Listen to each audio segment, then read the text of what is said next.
being. And we are, as a people, inherently and historically opposed to secret societies, to secret oaths, and to secret proceedings. What is the Bohemian Grove? Well, it's a kind of summer camp for the powerful.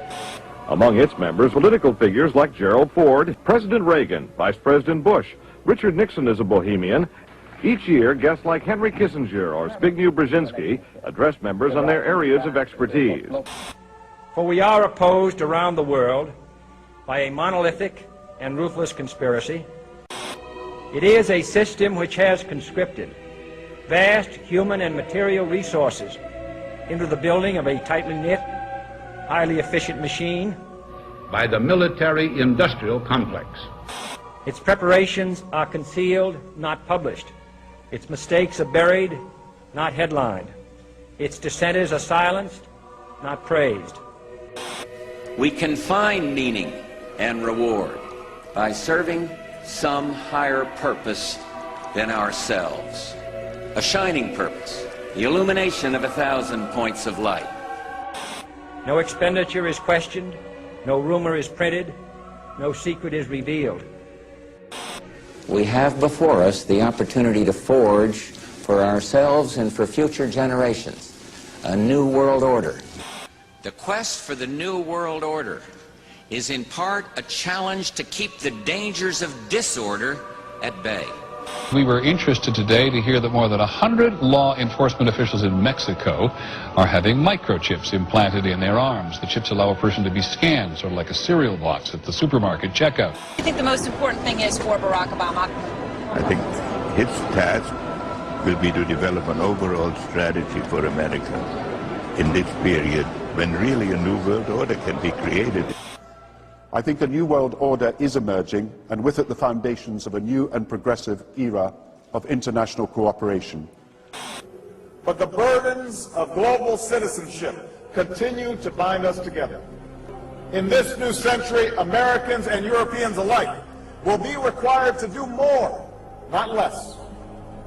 Partnership and cooperation among nations is not a choice.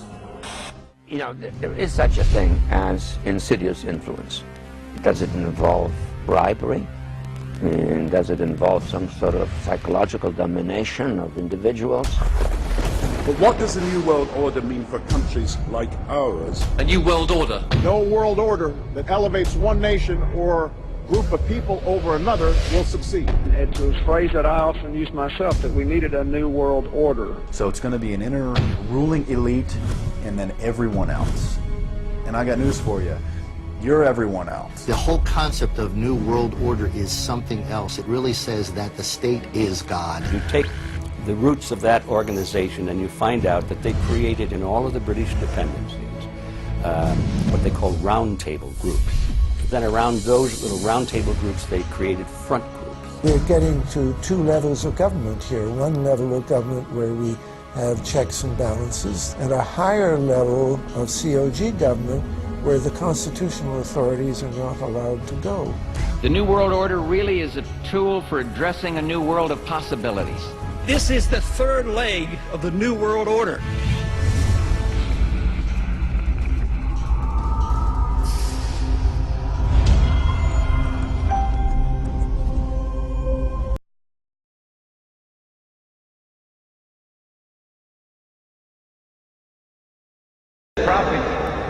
Sallallahu alayhi wa sallam declared, every prophet warned his people about the Antichrist, about Dajjal, the false Messiah.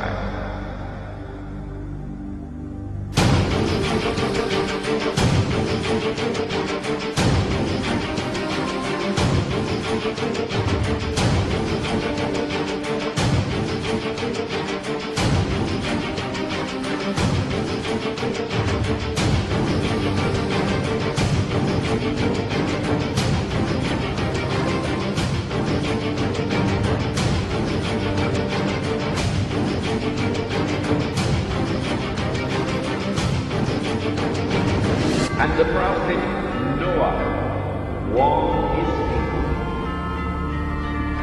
But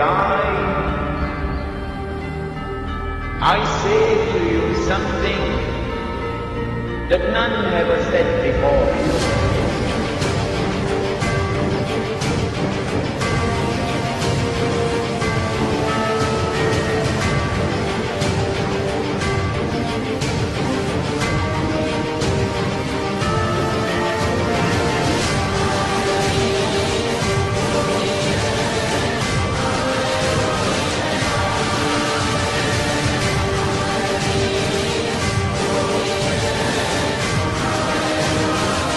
The Antichrist sees with one eye, his left eye.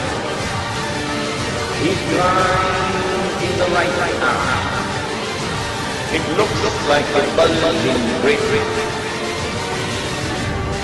But your Lord is not one eye.